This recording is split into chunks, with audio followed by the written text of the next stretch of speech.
ඊළඟට තමයි අනුපාත ප්‍රමේය. අනුපාත ප්‍රමේයේ දෙකක් තියෙනවා. එකක් තමයි අභ්‍යන්තර බෙදෙන ලක්ෂයක අනුපාතය ගන්න එකයි බාහිර ලක්ෂයක ඛණ්ඩාංක හොයාගන්න එකයි. අපි ඒකේ අනුපාත ප්‍රමේය අරදී පළවෙනි එක නා ගමු. ඒතර මාතෘකාව වෙන්නේ මෙහෙමයි. ලක්ෂ දෙකක් අභ්‍යන්තරව බෙදෙන ලක්ෂයේ අභ්‍යන්තරව අපි ගමු m ට n අනුපාතයට බෙදෙන ඛණ්ඩාංකයේ සෙවීම. මේ බලන්න මේ ලක්ෂ දෙකක් අභ්‍යන්තර බෙදනවා. එහෙනම් ලක්ෂ දෙකක් අභ්‍යන්තර බෙදනවා කියන්නේ ලක්ෂ දෙකක් තියෙන්න එපා ඔක්කොම කලින්. එහෙනම් මම ගන්නවා ලක්ෂ දෙක ඔන්න ඔහොම. A කෙනෙක් කෙනා මම ගන්නවා x y එක. B කියන ලක්ෂය ගන්නවා මම x2, y2. හරිනේ. එතකොට මෙන්න මේක මොකද කියන්නේ? අභ්‍යන්තරව බෙදෙනවා. එහෙනම් මම C කියලා ලක්ෂයක් ගන්නවා අභ්‍යන්තරව. හරිනේ. එහෙනම් මම අනුපාතය හිතා ගන්නවා මෙහෙම. AC ට CB M ට N. ඒ කියන්නේ මෙන්න මෙයාට M වෙද්දි මෙන්න මෙයාට N වෙනවා. හරිද? මේ වැදගත් හරිනේ මේක මේ අභ්‍යන්තර කියන වචනේ හරි වැදගත්. ඒ කියන්නේ මේ ලක්ෂ දෙක අතර කොහෙද ඉන්න ඕනේ? මැද ඉන්න ඕනේ. මැද කියන්නේ හරි මැද නෙමෙයි. ඒ දෙන්න අතර කොහේ හරි අගේක ඉන්න ඕනේ. තේරෙනවද වැඩි? තේරෙනවද? මෙන්න මෙහෙමයි එන්නේ. මම මෙයා ගන්න ඛණ්ඩාංක x bar y bar කියලා. ඔන්න x bar ලියන්න යන්නේ. ලියාගෙන බලනවා අනුපාතය m. එහෙනම් m නේ. ඔන්න එන විදිය බලන්න. m ගේ මෙන්න මෙතන මෙතෙන් නේද කියලා තියෙන්නේ. එහෙනම් එතනින් ඇඟිලි දෙක තියාගත්තාම n නැති x ඛණ්ඩාංක කවුද? x2 මේ n නැති x ඛණ්ඩාංක කවුද? මෙතන x එකක් ගෑවුණා x bar ගෑවුණා. මොකද මේ අපේ ඇඟිලි වල ගෑවිලා තියෙන්නේ. එහෙනම් මේ n නැත්තේ කවුද? x2. එහෙනම් ඌ තමයි මෙතෙන්ට එන්නේ. දාන. ඊළඟ අනුපාතය කවුද? n. ඕන් n. එහෙනම් n වලට තිබ්බහම ගෑවෙන්නේ නැත්තේ x1. එහෙනම් මම ලියනවා n වතාවක් x1. බෙදීම m ධන n. එහෙනම් මොකද එන්නේ උත්තරේ? m x2 ධන n x1 m ධන n. එහෙනම් y බාත් කොහොමද දෙන්න ඕනේ? ඔය විදිහටම තමයි. වෙනසක් නැහැ. පොඩි උදාහරණයක් හඳුනක් ගාලා. හරිනේ. මම ගණන් හදනවා එක දිගටම. අපි තියරි ටික ඉස්සෙල්ලා ඉවරක් කරලා දාමු. මෙන්න මේ වගේ ලක්ෂයක් මම ගන්නවා 3,4. මෙතන ලක්ෂය මම 2ට 5 කියලා ගන්නවා. x bar y bar හොයන්න යන්නේ. හරිනේ. එහෙනම් බලන්නකො මේ. 2 ගත්තා. මම දැන් x bar හොයන්න යන්නේ. x bar. 2 කායෙන් ඇඟිලි දෙක තියාගත්තා n නැත්තේ කවුද? 7 n නැත්තේ. එහෙනම් මෙතන එන්නේ 2 ගුණ කිරීම 7. ධන. 5 කායෙන් ඇඟිලි දෙක තියාගත්තාම n නැත්තේ 3. එහෙනම් 5 වරක් 3. යට ඉන්නේ අනුපාත දෙක එකතු කරලා. එහෙනම් 2යි 5යි. හරිනේ. එහෙනම් මෙතනින් එනවා 14යි. මෙතනින් එනවා 15යි. මෙතනින් එනවා 7යි. එහෙනම් 14යි 15යි කියන්නේ 15යි 30යි 29යි. 29ට 7යි උත්තරේ. එහෙනම් y bar මම හොයනවා. y bar හෙව්වොත් ඒ තර වගේම තමයි 2 ගාවෙන් ඇඟිලි දෙක තියාගත්තාම මේ තියෙන්නේ. එතනින් උත්තරේ කවුද? 10. එහෙනම් දෙවරක් 10 ධන. මෙතනින් එනවා 5 වරක් 4. 5 වරක් 4 යට එනවා. දැන් ඉතින් මෙතන මේකම නෙන්නේ m ධනෙන්. ඒක මෙතන අපි 7යි කියලා දාමු. එහෙනම් 20යි මෙතනින් එනවා 20යි.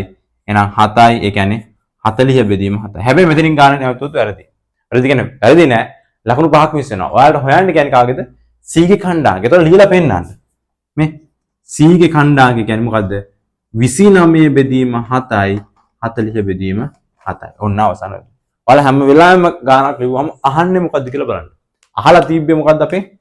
මෙන්න මේ C ගේ ඛණ්ඩාංකය. හරිද? C ගේ ඛණ්ඩාංකය කියන්නේ මෙහෙම ලියලා ලියන්න එන්න එපා. එක්සෑම් එකේදී. මොකද C කියන ඛණ්ඩාංකය ලස්සනට බලලා ඒක තේරුම් කරලා ඒ කියන්නේ පේපර් එකේ අර හැම වෙලාවෙම දන්නවා කියලා පෙන්නන්න ඕනේ. ඒතකොට මේව ලියලා පෙන්නපුවම එතන ලකුණු 5ක් හම්බුණත් අපිට මිස් වෙන්නේ නැහැ මේ. ඒක ලියලා දීලා අවිලා තියෙන්නේ. තේරෙනවද වැඩි? එහෙනම් ඕක තමයි අභ්‍යන්තර ක්‍රමයේ සරලව. ඊට පස්සේ අපිට තියෙනවා ඔය වගේම දැන් මේ තිබ්බේ කොහෙද? ලක්ෂය අභ්‍යන්තරව. දැන් තියෙන්නේ කොහෙද එනවා? බාහිරව ඉන්න ඕන. රයිට්. අපේ ඊළඟ මාතෘකාව තමයි ලක්ෂ දෙකක් බාහිරව m to m අනුපාතයක බෙදෙන ලක්ෂය සෙවීම. මෙතෙන් එන්නේ මොකුත් නැහැ. බාහිරව කියලා එනවා එච්චරයි. එහෙනම් ලක්ෂ දෙකක් බාහිර වෙනවා කියන්නේ අනිවාර්යයෙන් මොකද වෙන්න ඕනේ? ලක්ෂ දෙකක් බාහිරව. එහෙනම් ලක්ෂ දෙක අපි ඉස්සරහ ඇඳගෙන ඉමු. මම මේක ටිකක් ලොකුට ඇඳ ගන්නවා. මම මේ වගේ තරම් ගන්නම් b කියලා. එහෙනම් මේ ඛණ්ඩාංක දෙක අපි ගාව තන්නවා. ඔය x2, y2. අපි හිතමු මෙන්න මේ වගේ බාහිර ලක්ෂයක් තියෙනවා C කියලා. එහෙනම් අපි කියනවා අනුපාතයේ AC ට CB M ට N කියලා. එහෙම නැත්නම් අපිට මේක ලියන්න පුළුවන් මෙහෙම ලියන්නත් පුළුවන්. වැරද්දක් නැහැ. M ට N. එහෙනම් AC කියන්නේ කවුද? ඔන්න ඔහම එන්න ඕන. AC ට M මේකට N. තේරෙනවද වැඩි? මේ අපි දන්න ලක්ෂ දෙකට බාහිරව තමයි ලක්ෂයක් තමයි දැන් හොයන්න යන්නේ. බාහිරව බෙදන ලක්ෂය. මේ වාක්‍යෙ මේ මාතෘකාව බාහිරව කියලා තියෙන්නේ. එහෙනම් මම x භාගයෙන් එක්කෙනා ගන්නවා අර වගේම දැන් කලින් කතාව ඒ විදිහම තමයි. හරිනේ. එහෙනම් x භාගයෙන් එක්කෙනා නම මෙන්න මෙහෙම x භාගයන්නේ.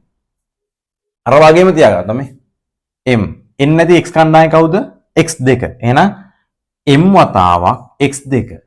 කලින් එකේ මොකක්ද ආවේ? අභ්‍යන්තරණ ධන. එහෙනම් මෙතන ඍණ. ඊට පස්සේ n ගෙන් තිබ්බොත් n නැත්තේ x1. n x1 බෙදීම m ඍණ n. තේරුණාද වැඩි? හරිද? මෙතන පොඩි දෙයක් කියලා දෙන්න ඕන. මෙතන ඔයාලා පළවෙනිට ගත්ත m නේ අනුපාතය ගත්තේ. මෙතනත් එහෙනම් පළවෙනිටම එන්න ඕනේ යාම තමයි. මොකද මෙතන ඍණ ලකුණක් තියෙනවා. ධන නම් කමන්නේ පැත්ත මාරුනාට. හැබැයි මේකේ මාරුනොත් උත්තරේ වර්ධනය. මෙතන m කියලා ඉස්සල්ලා ගන්න අනුපාතෙම තමයි යටත් එන්න ඕනේ මේ. m හරිනේ. එහෙනම් y භාග කොහොමද දෙන්න ඕනේ? y භාග එන්නේ m y2 ඍණ n y1 යට m ඍණ n. තේරුණාද වැඩි? හරි. ටක් ගාලා උදාහරණයක් අදමු. හරිනේ. පොඩි උදාහරණයක්. මම මෙන්න මේ වගේ තැනක් ගන්නවා. මෙතන මම ගන්නවා 3යි 4යි b කියලා ලක්ෂයක් ගන්නවා 7යි 8යි. එහෙනම් මම ගන්නවා මෙන්න මේ අනුපාතය c x බා y බා තමයි අපි හොයන්න යන්නේ. මේක 3යි මේක 2යි කියලා හිතනවා. එහෙනම් ඔන්න ගන්න යන්නේ x බා මොකක්ද එන්නේ 3 ගත්තොත් එන්නේ 7.